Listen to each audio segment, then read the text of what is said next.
चैत करो जी, चैत करो चैत करो चैत करो जी। गुरु जी की संगति से चैत करो जी, गुरु जी की संगत से चैत करो जी।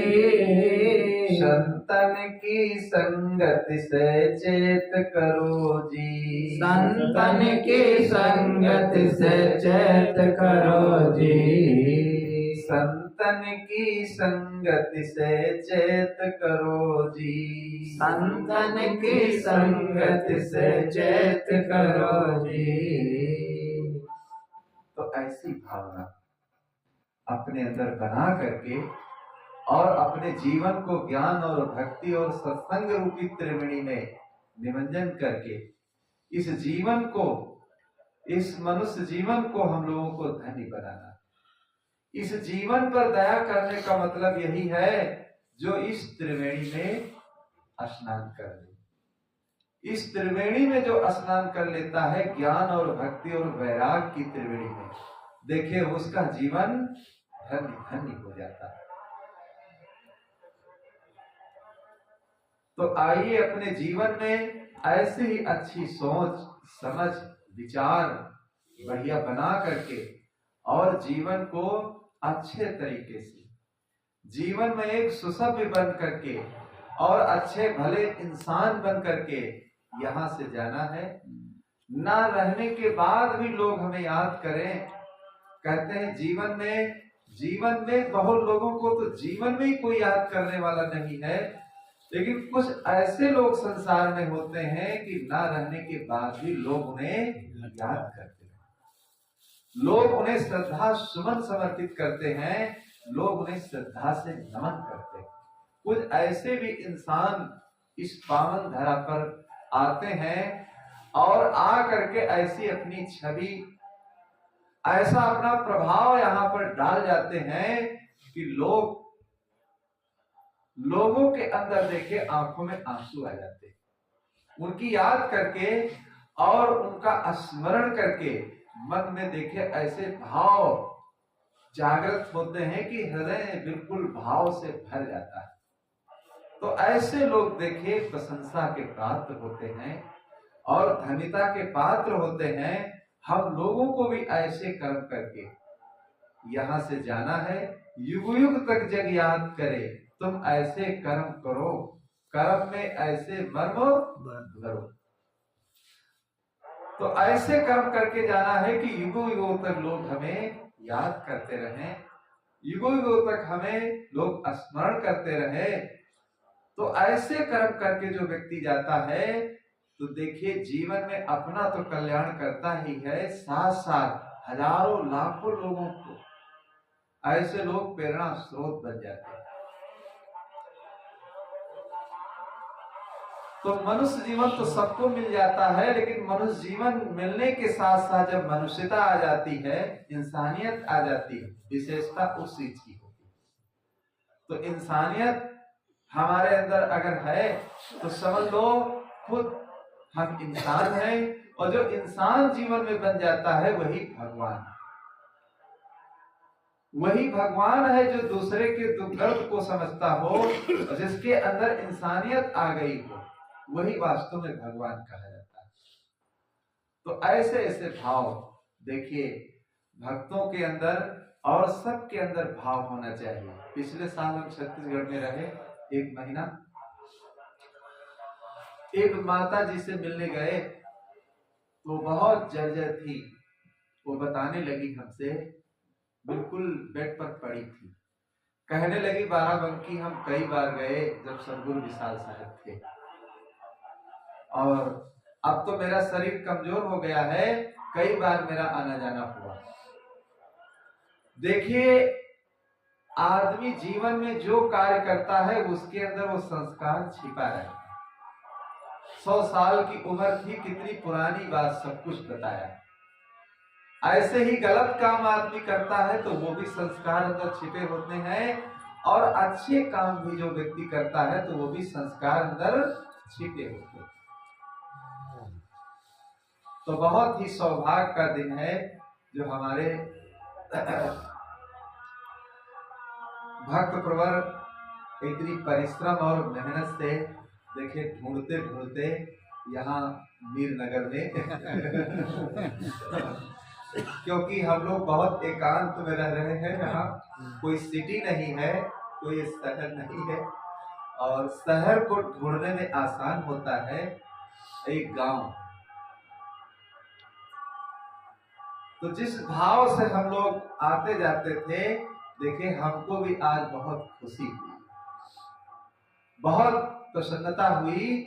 बीमारी हालत में जैसे हमने सुना तो फिर आश्रम की तरफ तैयारी करने लगी चलने के लिए। वहां हमने भक्तों से कहा हमें अब आश्रम छोड़ाओ, चलो। क्यों इतनी जल्दी हो गई है? तो हमने कहा नहीं, अब आश्रम जाना है। तो जब से आश्रम आए देखिए, और जब से फोन आया तो बहुत खुशी की सभी संतों को हमारे, और कि बहुत अच्छा है जो गुजरात से इतने प्रेमी नेमी भक्तों का आगमन हो रहा है, लेकिन समय बहुत कम रहा। केवल अब देखिए मंदिर में कितनी सब्जी रखी हुई है, ये कल सब बांध दी जाएगी। क्या करेंगे हम? तो समय बहुत कम रहा, 4-5 दिन रुकने का था, इसके लिए लाए। तो समय बहुत कम रहा और समय थोड़ा ज्यादा होना चाहिए। तो ऐसा भाव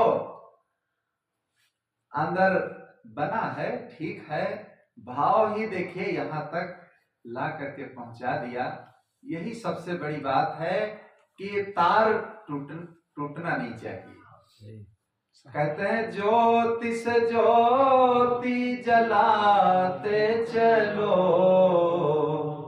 ज्योति से ज्योति जलाते चलो, प्रेम की गंगा बहाते चलो, प्रेम की गंगा बहाते चलो। ज्योति से ज्योति जलाते चलो, ज्योति से ज्योति जलाते चलो, प्रेम की गंगा बहाते चलो, प्रेम की गंगा बहाते चलो। राह में आए जो दीन दुखी, राह में आए जो दीन दुखी, उसको गले से लगाते चलो, उसको गले से लगाते चलो। ज्योति से ज्योति जलाते चलो, ज्योति से ज्योति जलाते चलो, प्रेम की गंगा बहाते चलो, प्रेम की गंगा बहाते चलो। जैसे बुझा हुआ दीपक होता है, जब उसमें एक जलता हुआ दीपक टच कर दिया जाता है तो वैसे वो भी जलने लगता है। तो ऐसे ही कहते हैं प्रेम का ऐसा दीपक है, कहते हैं ये बुझने न पाए, ये बुझने न पाए, ये चाहे जितनी दूर हो लेकिन फिर भी ये जलता रहेगा, ये भी जलता रहेगा। जैसे आजकल का वैज्ञानिकों ने मोबाइल बना दिया, ना कोई तार है ना कोई सिस्टम। पहले टेलीफोन था, तार देना पड़ता था तब व्यक्ति जानता था। तो ऐसे ही जिसके अंदर महान प्रेम होता है तो तार की भी जरूरत नहीं रहती, ऑटोमेटिक को जुड़ जाता है। तो ऐसे ही हमारे भक्तों का इतना भाव रहा, इतना प्रेम रहा, इतनी ठंडी में। यहाँ कोई सुविधा नहीं हमारे पास है, हम लोग तो झोपड़ी बनाकर रह रहे हैं और न कोई सेवा ही कर सकते हैं। और हम तो महीनों वहाँ रहे हैं भाई भवन में, और इतनी सेवा सम्मान सुविधा सब मिली है हमें, लेकिन अब संतों के पास क्या होता है, झोपड़ी बनाकर रहते हैं संत लोग, और ऐसे ही जीवन अपना बैराग में व्यतीत होता है। न खाने की व्यवस्था, न पीने की व्यवस्था, न रहने की व्यवस्था।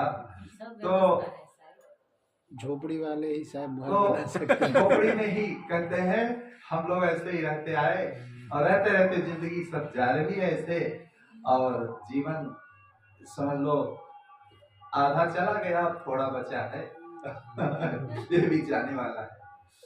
तो ऐसा ही भाव अंदर बना रहना चाहिए, और इसके लिए हम बहुत बहुत अपने आश्रम की तरफ से, संत समाज की तरफ से परम उदार भक्त मोहन भाई एवं उनके परिवार को शुभकामना देना चाहते हैं कि ऐसे ही पूरा परिवार संगठित रहे और आध्यात्मिक और भौतिक विषयों पर विकास और उत्थान करते रहें, और अपने नाम को जग जाहिर करते रहें, और जीवन का कल्याण हो।